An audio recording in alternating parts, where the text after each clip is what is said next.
Hello, everybody. Welcome. I think we can start. Okay, cool. So yeah, should I get going? So welcome to our seminar today, guys.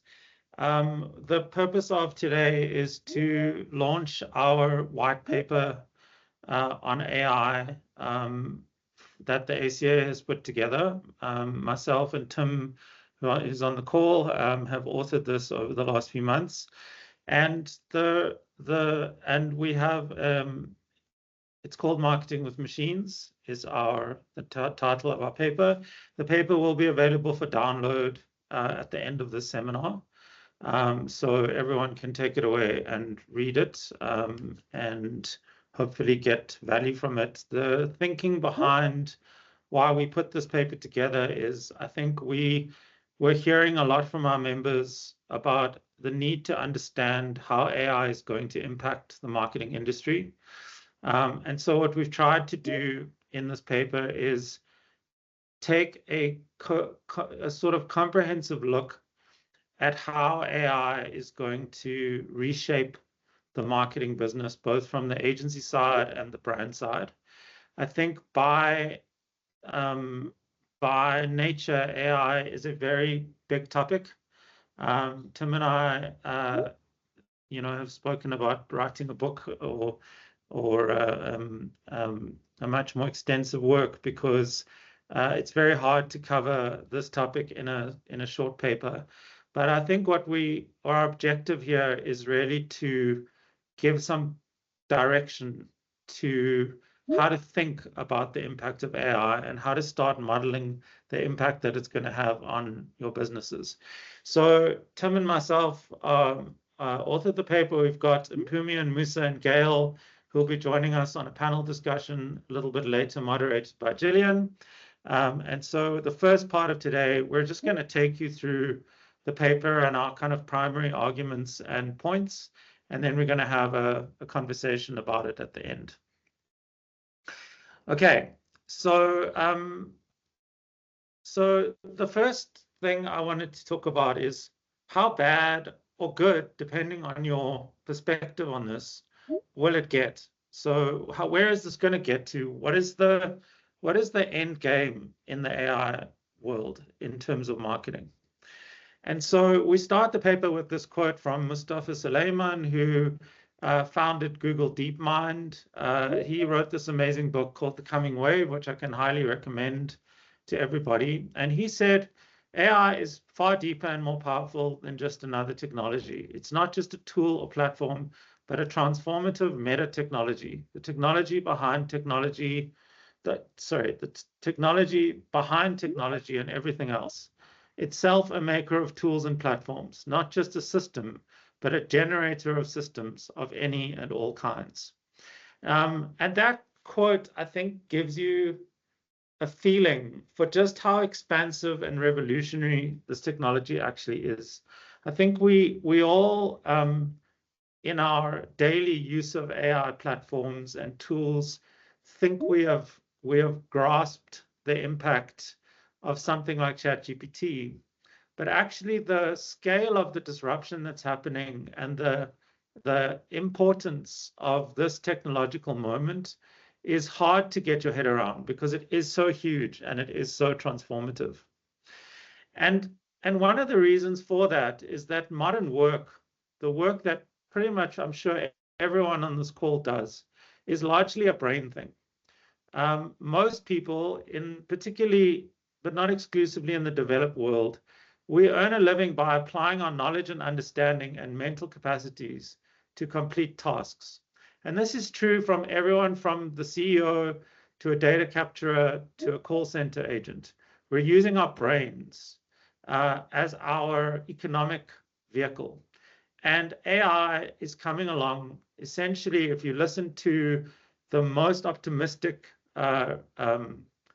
proponents in the field, it's coming to replace or replicate the brain. When we talk about AGI, artificial general intelligence, the idea is we're going to create a brain in a computer, and then that computer is going to be able to do the work that we currently do today. And already in the marketing industry, we've seen AI change the way we work. So this quote from Tim Williams, he did a presentation recently called Evolved Pricing Models, which I can highly recommend. The ACA has made this available to members to view, and it's a really interesting, much deeper dive into the commercials of AI. But in just the last quarter, Brand Tech Group, which is a group of ad agencies, produced 235,000 AI-generated ads for some of the world's top advertisers. These ads were produced 62% faster for 55% less money with a 40% better ROI.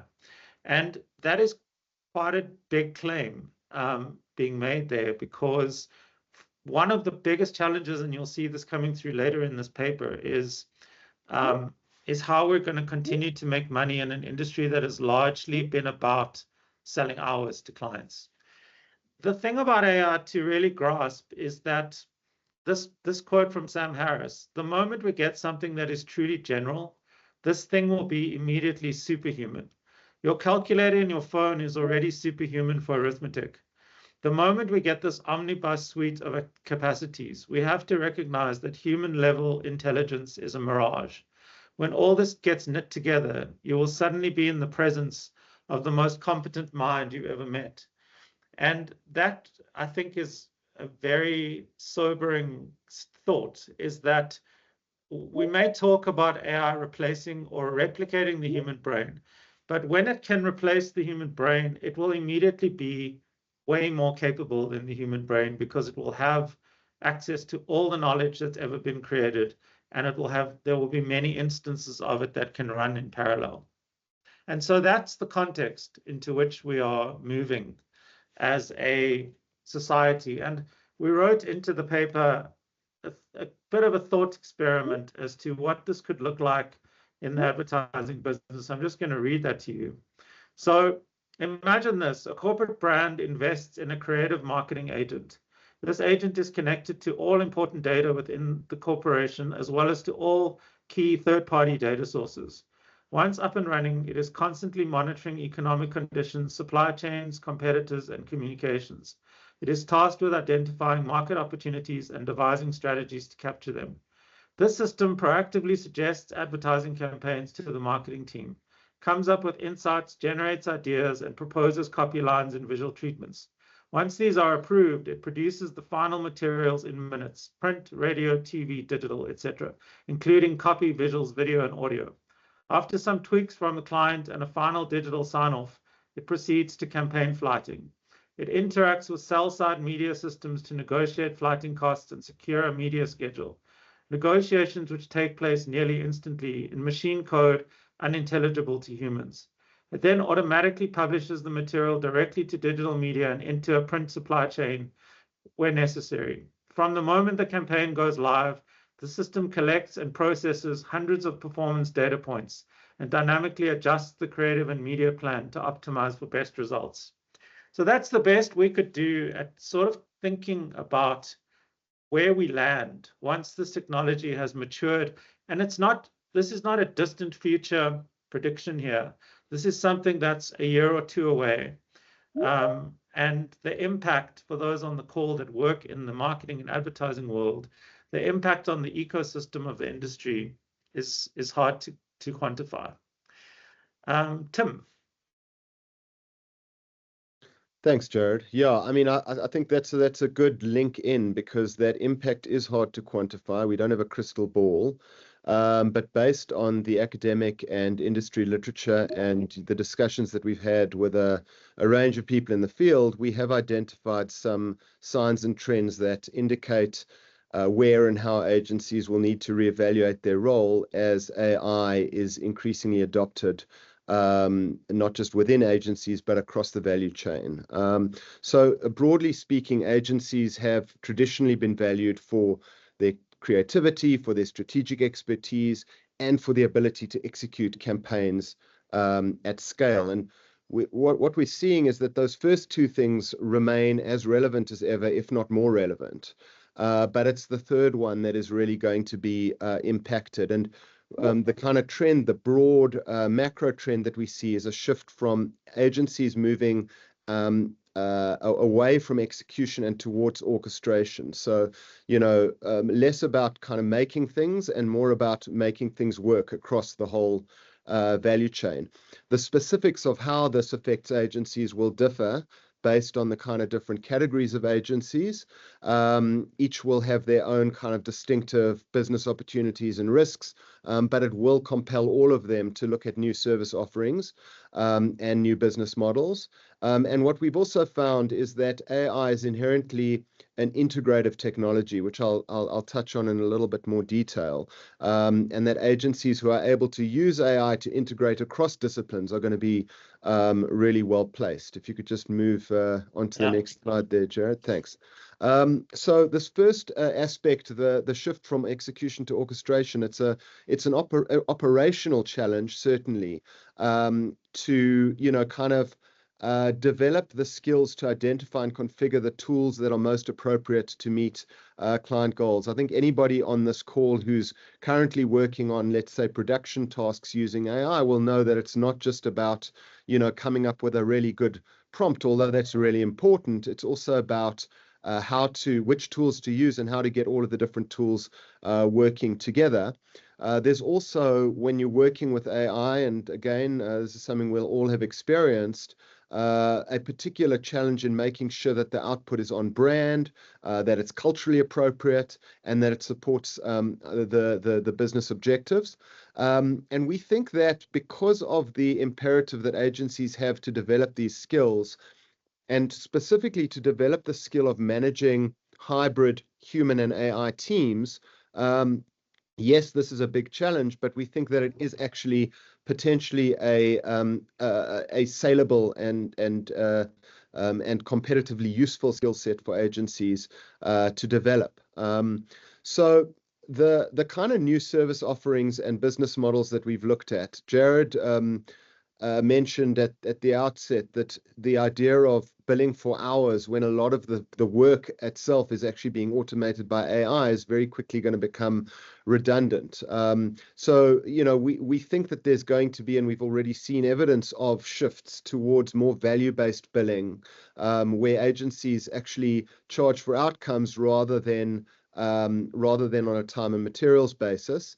We also see opportunities, as I mentioned previously, in areas that haven't necessarily been traditionally part of the agency offering, like consulting and integration services, really going in using that orchestration capability to solve hard problems for clients. And we expect that agencies are going to be experimenting with a combination of different models, ranging from consulting to tech integration to traditional agency services. But what they have in common is that measurement and that outcomes based remuneration. These opportunities are going to differ between different kinds of agencies. A creative agency is going to be impacted differently. If you just proceed there, Jared, from, let's say, a media agency, production or PR comms agency. I'm not going to go into all of the details, but obviously all of these disciplines are going to be affected in different ways. What they all have in common, I think, is that agencies are going to have to redefine their customer value proposition around what AI can't do alone, where they can add value beyond algorithms. And we're seeing this. I mean, if I take the media space, for example, particularly the digital media space, where a lot of the output of digital media has already been replaced by algorithms and by machine learning and that kind of thing. There's a shift from kind of manual planning and buying into becoming almost purveyors of marketing science. So that's kind of how media agencies, for example, are potentially able to demonstrate value beyond algorithms. I think let's move on. And then, as mentioned, although there are these differences between disciplines, AI is inherently a way of bringing a lot of these different disciplines together. And we know that agencies for many years, probably, you know, since the advent of the internet, have talked a good game when it comes to integration, but maybe, you know, that hasn't always translated into action on the ground. The silos do still exist in the agency world, as they do in the marketing world in general. And what AI is going to do, I think, is compel us to break down those boundaries. You know, that scenario that Jared presented at the outset, where you've got an AI agent that is, you know, generating creative on the fly based on market signals that are coming through from media channels, and, you know, delivering on next best action. That's the kind of thing that you can't do unless you're really able to integrate the skills of, you know, creative, media, data, technology. So we do see these boundaries really blurring. And we also see, I think, the boundaries, just before we move on, blurring between the role of an agency and the role of corporate marketing departments. Because in order to make this work, you really have to kind of get quite deep into the first party data and the systems of the client, and really leverage those in an AI mediated world. So we kind of see a shift from agencies working on a cycle of briefs and reverts, shifting actually to becoming real extensions of client marketing teams. So this probably the stupidest thing we did in this white paper is that we tried to you know, kind of make some predictions as to how the different disciplines within agencies and the extent to which they would be vulnerable to disruption by AI. So, you know, it's an educated guess. I don't think anybody can really say with any certainty. But the key thing, I think, to pick up here is that it's going to happen on a kind of continuum. There are going to be certain roles, I mentioned media, for example, that are highly vulnerable to AI disruption. And then there are going to be other roles which are much more human-centric, much more relationship-oriented, like account management, and even strategy and planning that, you know, that will still require a great deal and a majority, at least in the short term, of human intervention. But the key thing is that automation of tasks does not translate into automation away of jobs. It's really what it does do, though, is it compels us to reconsider the nature of those jobs. So I think that's the challenge that we're all going to face. Jared? Thanks. Okay, we're going to speed up a little bit here. So the shape of an agency, we think, is going to change a lot.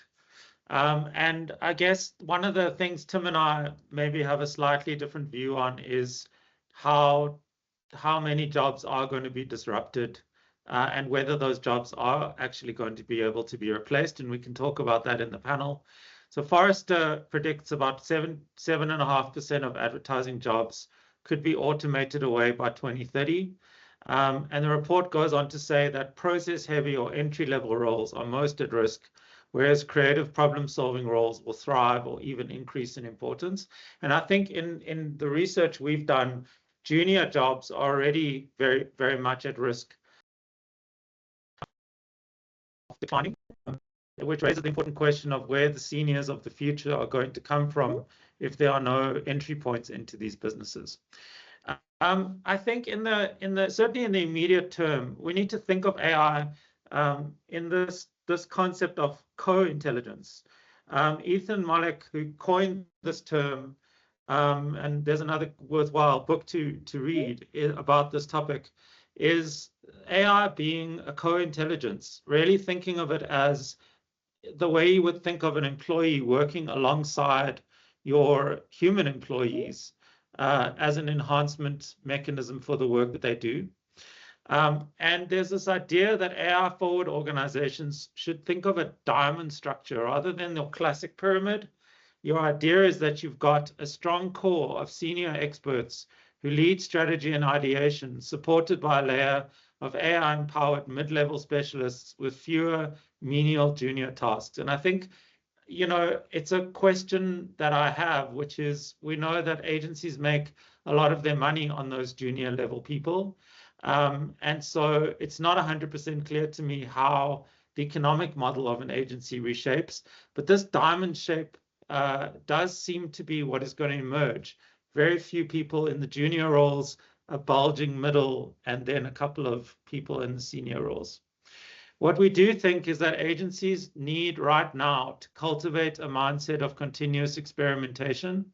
They need to do things like hackathons. They need to give their staff R&D time. And we need to have lots of knowledge sharing because we are all facing this technology together.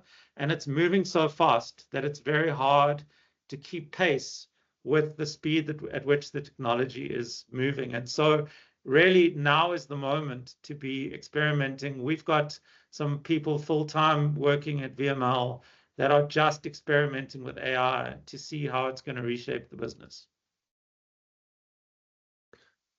So we touched in the paper on the importance of marketing and advertising to the South African economy. And in terms of the size of the industry, it's comparable actually to sectors like agriculture, which, you know, I found quite surprising. So it's really important to the economy. It's also an important driver of public welfare in areas like, you know, consumer awareness and innovation. And it's a big employer in a country which, you know, clearly struggles massively with unemployment problems. So a scenario that we really need to avoid, the way we put it in the paper, is that we shift spend from local workers' wages into software licenses that go into the coffers of companies in Silicon Valley or Shenzhen or wherever it is. And we also note that this risk happens on several levels. So if you want to shift to the next slide there, it's on the one hand that macroeconomic danger of job losses.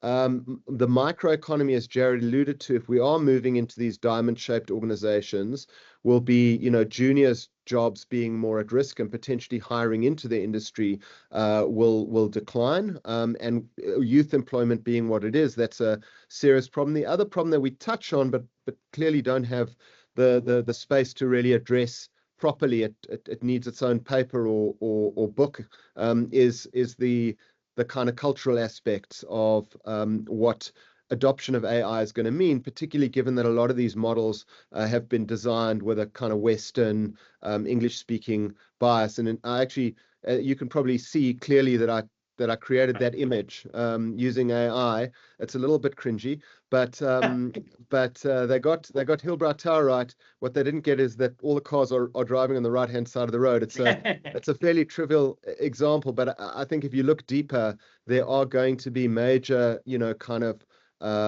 cultural considerations. So again, yeah, we don't claim to try and solve these issues, but it's really important that we keep them top of mind.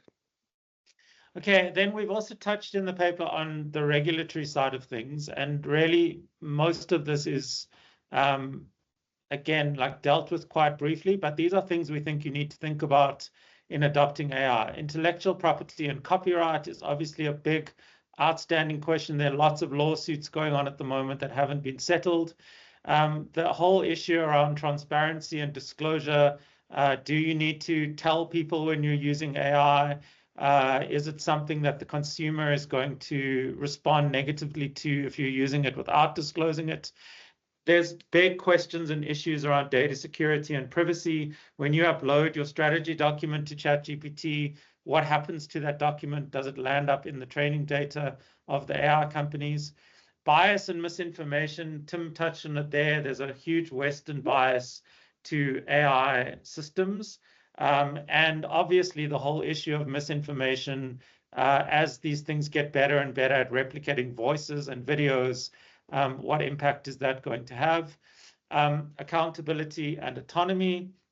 And then environmental considerations. I mean, you can just read up the enormous environmental impact that these new data centers are having on the world, on the water supply system, on electricity grids. And that is just speeding up. Actually, NVIDIA's share price will tell you everything you need to know about that. So we tried to understand some of the financial implications of AI adoption, and we characterized in terms of 3 phases. These aren't going to occur in a neat timeline like we've laid out here. They're going to kind of ebb and flow into each other. But what we've really urged is that leaders in the space need to almost develop business plans for each of these 3 phases and scenarios. And the first one is today, where we've kind of called it the make hay phase, where we can start to aggressively adopt AI and realize AI efficiencies, and there will be opportunities for both agencies and marketers to realize some productivity gains. But we don't think we think that'll be fairly short-lived, because from an agency perspective, certainly within the next 2-3 years, we expect clients to squeeze on retainers and bring pressure to bear, particularly on areas which are being significantly automated, and that is going to have to come through in the pricing models of agencies, and it will have implications on the business models. And then, by the end of the decade, we expect that AI is really going to be normal tech, although it's going to be developing rapidly, probably certainly even more rapidly than it is today. It's going to be like email or using Microsoft Excel. It's just going to be everywhere. And so that kind of savviness in AI is going to be a requirement for all of the people working in the industry. There will be some pushback from industry players, from society at large even, and we think that there might be kind of very small niches for agencies and even brands, that stand out on the basis that they're exclusively human. But for the most part, we think that agencies that haven't begun that transition and brands that haven't begun that transition to AI by the end of the decade probably won't be around for much of the next one. Okay, and then to end off, the next step, the next steps that we've outlined is, we think there's a lot more work to be done. This is a start, this paper, it's certainly not the end. We, as the ACA, we think we need to articulate a clear ethical position on AI adoption, and we need to think about the impact on human jobs. And we need to prepare for the inevitable business disruption. For brands, we think brands need to think carefully about what responsible use of AI looks like. And again, with very much an eye on the human impact and potential job losses. The ARB, so we have Gail here with us today to talk more about this in the discussion, but do we need a code around AI? I think Gail doesn't think we necessarily do, but we can talk about that. And then we do see a role for government, as much as government is very slow and we don't necessarily like government regulating us. Government is going to have to figure out its position on AI pretty quickly because of the societal impact that it has. And with that, I'll pass over to Gillian. So that was a bit of a whirlwind tour. Obviously, all of that is covered in much more detail if you read the paper. That was really just giving you the highlights. Thanks, Jared. And just a huge thanks to Jared and to Tim for authoring this report or this white paper. I think that at the ACA, we're trying to help members navigate. This is an extremely important time in the industry. And, as they've both said, the document certainly doesn't have all the answers. It sometimes poses more questions than gives answers. But the point of it is to provide some sort of direction. So it's a global conversation. We're involved with think tanks and other initiatives around the world, and we're all at the same speed. We're all kind of trying to grapple with it at the same time. So I just wanted to introduce my panel, and obviously Tim and Jared are also part of them. So Jared is CEO of VML, for those of you who don't know, and Tim is the head of marketing, insight, and technology at Investec. So both dealing with AI on a daily basis, dramatically. So also Mpumi Ngubese is the joint MD and partner at Joe Public. Musa Kalenga is Group CEO of Brave Group Holdings. And Gail Schimmel is the head of the Advertising Regulatory Board. So Mpumi, I'm going to start with you. The paper suggests that AI can automate routine tasks, creative tasks, and thinking tasks, like Jared was saying. And it suggests that human creativity will hopefully become even more valuable. How does an agency like Joe Public, which is a creative agency, find the balance between leveraging efficiency with AI and ensuring that the work contains a human spark, cultural nuance, emotional resonance, and all of that? How do you balance it? Thanks, Gillian. Morning to you, morning to the panel, morning to everyone online. Thanks, Tim and Jared. So to answer you, Gillian, I do agree with the paper in that regard, very much so. I'd say there is still, and there will continue to be, a huge role for human creativity in advertising, despite the rise of AI, especially in the context of South Africa, with our rich cultures, rich languages, a special way of being, you know, that South Africanness that AI does not and would not understand. So as Joe Public, we're pretty much on the curve at this moment in time. We're making hay, according to the paper's prediction, with us already offering our clients AI efficiencies on rollout creative, or if we can call it routine creative tasks. You saw that the paper refers to AI acting as co-intelligence or a collaborator in an agency, and with us, we are already there. We are already applying it as such, you know, as a co-intelligence. I mean, our clients across different sectors, they're all expecting to see year-on-year increase in efficiencies in the routine creative tasks, whilst they still have an appreciation and understanding of the importance of brand strategy and insights, as well as conceptual development, originality. So they're not putting pressure on us there on realizing AI efficiencies, because that area is all about human wisdom. It's all about cultural nuances. It's about originality. So I'd say the balance is there. But with this balance, though, we are furiously working towards being ahead of the curve.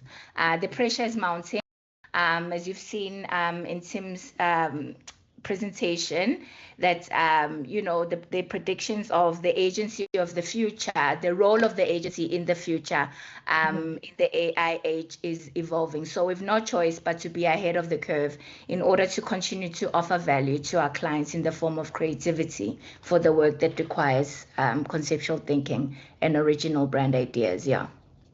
Sure. So it really is like building the plane while we're flying it, isn't it? The document also notes that it's a double-edged sword for people like freelancers. I mean, also junior jobs, which is a major worry. But from a freelance point of view, you know, do you have any advice for independent professionals? How do they stay relevant in the ecosystem when some of what they were doing possibly can be taken over by AI? Yeah, I actually quite enjoyed that section, reading that section in the white paper. So yeah, the freelancers are predominantly used for rollout work or routine creative tasks that AI is very well poised to automate. And so as agencies are continuing to advance in their use of AI in their workflows, my professional advice to freelancers or independent professionals would be to create value for themselves, to create unique value for themselves. And the value lies, as the paper so beautifully outlines, it lies in complementary skills such as strategy, consulting, conceptual creative thinking, in order for them to stay relevant in the AI era. They could also, you know, leverage the faster and cheaper routes against the big agency workflow systems and models by placing themselves as specialists in, for example, localizing AI-generated content to South African languages and cultural references, so that they argue that they can easily establish and retain nuance and cultural context that an automated platform can never be able to offer. That's good advice. I see Ludi Kokomo, hi Ludi, has asked a question in the chat that just says, you know, how will juniors become more knowledgeable, and what should academic institutions and ad schools teach. And I think it's a conversation we're all having, because traditionally academic institutions lag in these things. But I think, to your point, those freelancers, everybody in the industry needs to kind of upskill and to find there's so much content, there's so many training courses online that are free that, you know, if you need to get upskilled, the resources are there. Thanks, Mpumi. Musa, I want to go to you. You mentioned when we were chatting before the seminar, you spoke about what was the term that you used? Battle scars. You spoke about battle scars. And the paper did warn that AI can create content that's tone deaf or otherwise inappropriate, like a little bit like Tim's example with the cars, if left unchecked. Can you maybe share an example of a time when AI went wrong, and what valuable lessons were learned about the necessity of human oversight and judgment, which thankfully we still need at this point? Absolutely. Thanks so much, Gillian. So yeah, I think it was quite apt that that Tim pointed that out in the image, because, you know, if you categorize the potential area for error, you know, with Gen AI, you've kind of got three buckets. You got, you know, text-based output, you've got static imagery, and then you've got, you know, moving imagery. And the irony is that with static imagery and moving imagery, it's almost somewhat easier for us to pick up on the nuance because we see it. So, you know, you could see that the cars are driving in the wrong way. You know, with a generated video, you could see that, you know, Ponte Tower next to the Eiffel Tower, there must be something wrong there. So visually, it's easy enough to pick up the error. The trick is with text-based output, right? And the funny thing is, people are quite lazy when it comes to read, firstly. Secondly, the nuance that goes into the data you've provided to get the output becomes super important. So as an example, you know, when reviewing or auditing a contract that you might have in place with one of your clients, you know, you might have an effective date, you might have a signature date, and you might have a start date, right? And when you try and do a recon or try and get a sense of, you know, how you performed over a number of years, and an AI machine that doesn't have context may confuse those three data points. So when we ran an exercise to try and test that as an example, it overestimated the size and value of a recon based on the fact that it considered the signature date as the start date, whereas the start date was only 2 years later. Now the output was beautiful, wonderful looking graphs and, you know, the rest of it, but decidedly overstated, because that nuance around understanding when the signature date and the start date were different. Now, was the AI wrong? Absolutely not. It took the data you gave it and it gave you a beautiful output. But that therein is where you can have battle scars, because the output, which is beautifully worded text, you know, checked for grammar, beautifully laid out, creates the impression that there's no error inside the output, versus looking at a image or looking at a video and seeing, you know, the head of this particular individual is disproportionate, or the cars are driving in the wrong way. So I think the big watch out there, I think for me more so is around text-based output, ironically, versus visual and moving images, which I think people need to watch out for. Thank you. So the paper also talks about how AI will shift, and Tim spoke about this, the agency's role from execution to orchestration, with more focus on solving complex business problems, which is a good thing. So in a world where AI can do so much, what do you believe the new core value lies for agency, or where do you believe, and what are the key skills that humans need to develop to drive that value? Yeah. So I think, firstly, I mean, in the report, I think it's page 19 or 20 or so, it talks very clearly around the areas that people need to be thinking around regarding a new value, right?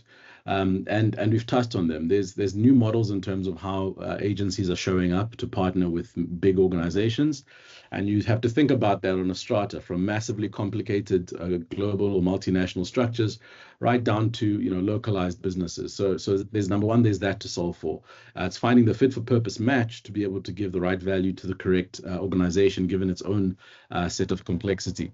The second thing is really how we organize value and price it appropriately, which we've already touched on. And then the third piece is around integration. All right, the notion and the concept that an agency now fundamentally has to almost have APIs into it and out of it, and fundamental APIs that allow it to be able to get into complex organizations almost in a plug and play fashion, and the same for smaller. So from a model point of view, I think those three things are really important to think about.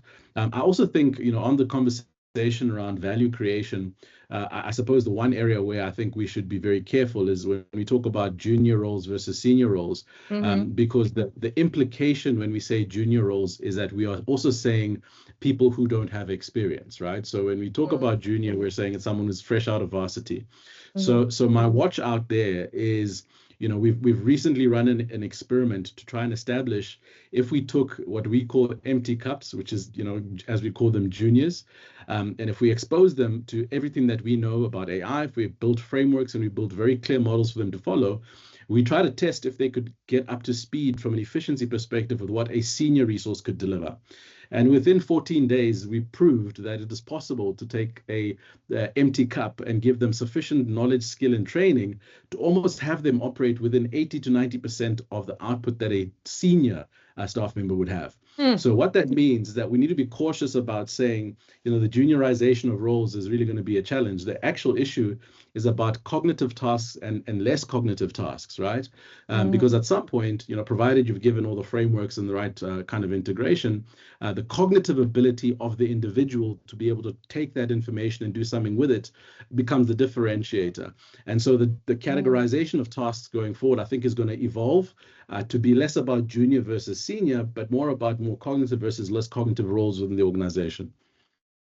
I actually find that quite hopeful. I think that's incredible, and I'm very interested in this pilot that you're doing. So yeah, I mean, I think that the lack of opportunity for juniors is something that worries all of us, I think. So Gail, and there's some great questions in the chat, which I'll get to if we've got time. If we don't have time, we can answer them in an email later. But Gail, for you, the ACA paper calls for the ARB to develop an AI code to regulate when generative content can be used, and this is the big one that's been discussed all over the place, if it needs to be disclosed or labeled. So given all of your experience in this and the rapid pace of technology, what's your view on the challenges from a regulatory standpoint? So I think that the ARB code, first of all, is never going to give you guidelines on when you can and can't use it. We'll just be talking about what you should be disclosing, what the content of your ad can and can't do. And what's been interesting is I had the initial reaction of, we have to do something, this is a big challenge, we have to label. And then when you think about it, it's a new challenge, it's a big challenge, but we've been through challenges before. What happened when you started photoshopping? What happened when you had green screens? What happened when you went from real people telling you their experiences, the original old school influencers telling you their experience, to an actor telling you an experience? All of these have been revolutions of a kind, similar to a revolution we're facing. And in none of those did we feel a need to label. Every ad you see has been tweaked in some way. Nothing is just a real life experience exactly as it happened in real life. We don't label them. So why are we having this need to label an AI generated ad? That being said, consumers are seeing AI as trickier than a green screen, trickier than Photoshop. I personally don't believe it is, but consumers are seeing it, and we've got to get that balance. The challenge as a regulator is going to be that balance to getting what consumers feel they need versus do we really need it? And then coming back to where AI does harm, and it does do harm, it misleads consumers. We've seen examples already internationally where AI has misled consumers. I think many people know that Willy Wonka case that happened in the UK last year, where the AI created, it said you're going to this beautiful, beautiful festival, and then actually it was like a school hall with a few sad people dressed up in things. It was horrendous. we're also seeing discrimination, massive problems with discrimination in what AI creates, all those things. But we already have code around that. We have a rule against misleading consumers. We have a rule against discriminatory advertising. This is a revolution, but in terms of regulation, maybe not as big a revolution as we think it is. So it's an interesting space to be in at the moment. Yeah, it really is. I'm going to start wrapping up because we've got some other questions. Tim, I want to ask you to answer Abby Makatwane's question. Hi, Abby. The question is, how should marketing teams integrate their AI programs into broader organization programs? Hi, Abby. Yeah, I mean, I think it probably goes that word integration is key. To really leverage AI effectively, you need to, it can't be done in a vacuum. And, you know, I think as any marketing team in a kind of big corporate organization will quickly discover, getting AI to work can really only happen at the speed of progress of the organization as a whole. And by that I mean you can't really leverage, for example, some of the data-driven aspects of AI responsiveness in the campaign space, in the next best action space, unless you have good, clean data within the organization, first-party data, potentially the clean rooms that you need for integration with third-party data, etc.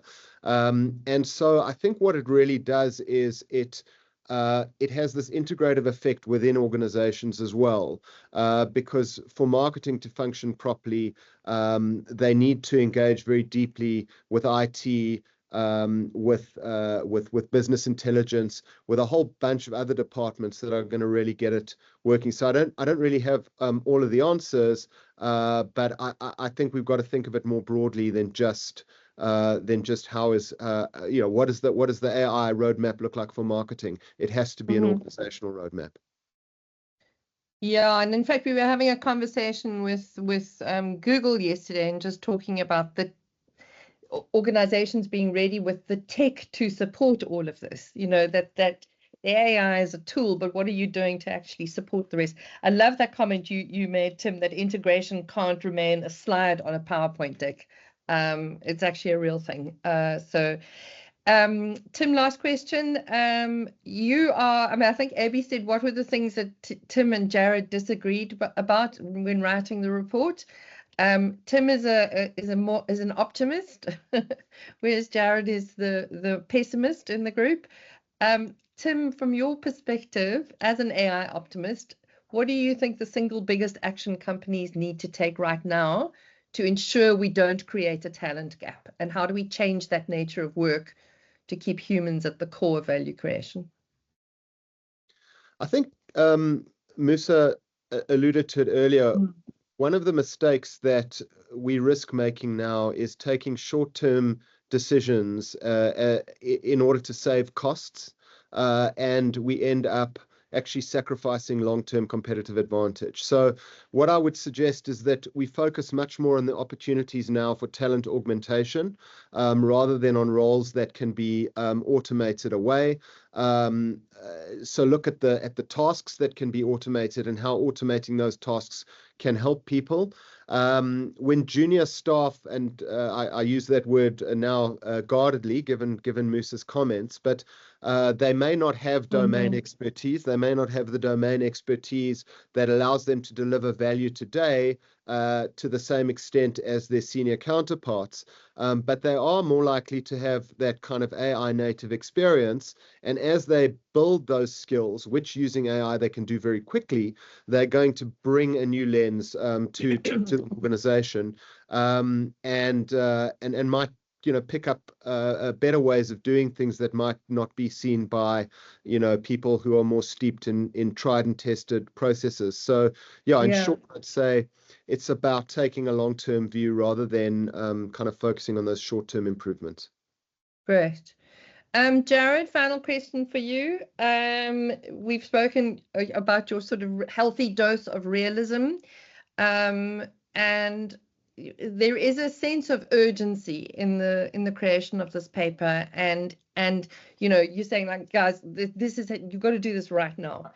What do you think is the single most important next step for the ACA and its members and anybody else that's on this call to take from the document's recommendations and then move it to a concrete industry-wide code of conduct, code of ethics, code of whatever for AI? What do you think needs to happen?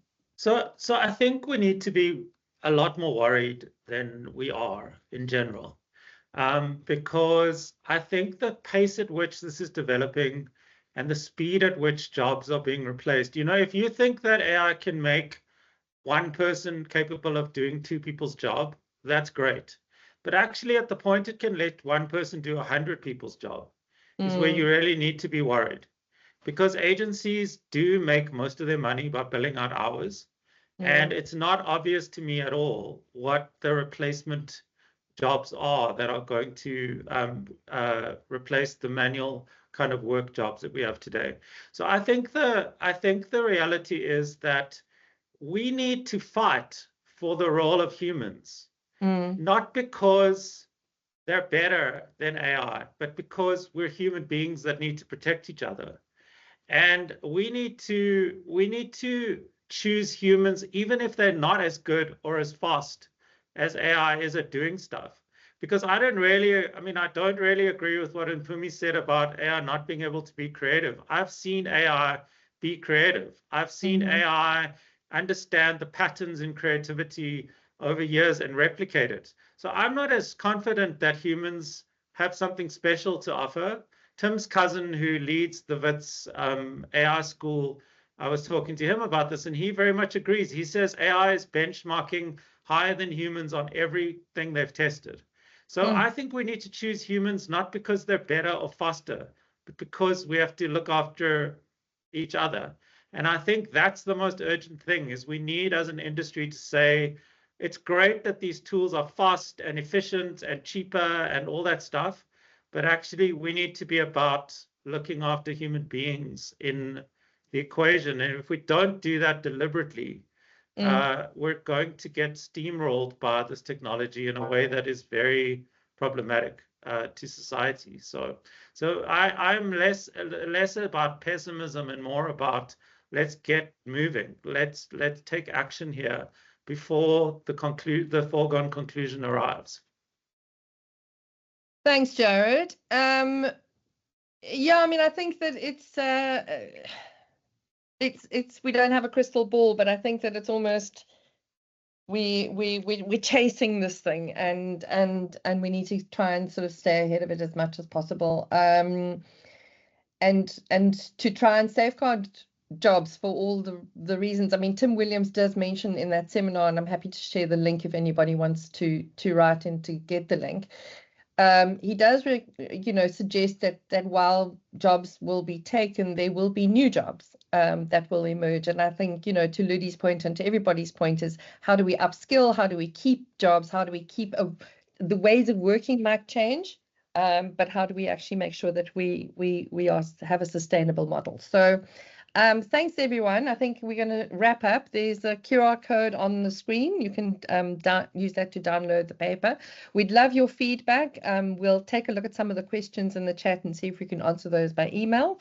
And we'll also share a copy of this recording. So, Gillian, so sorry, if I can just sure. quickly acknowledge the contribution of Hayden Townsend to our team in the last while in the ACA. Very sad news this week about his passing, and just to acknowledge his contribution to us over the last few years on this team.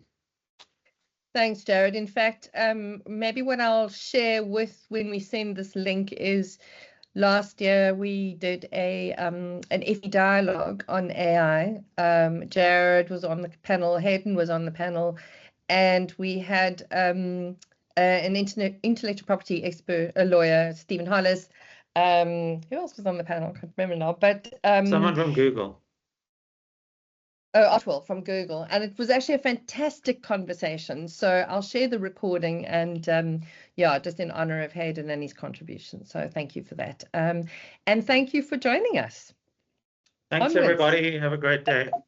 Thank you very much. Bye. Bye. Thanks. Thank you.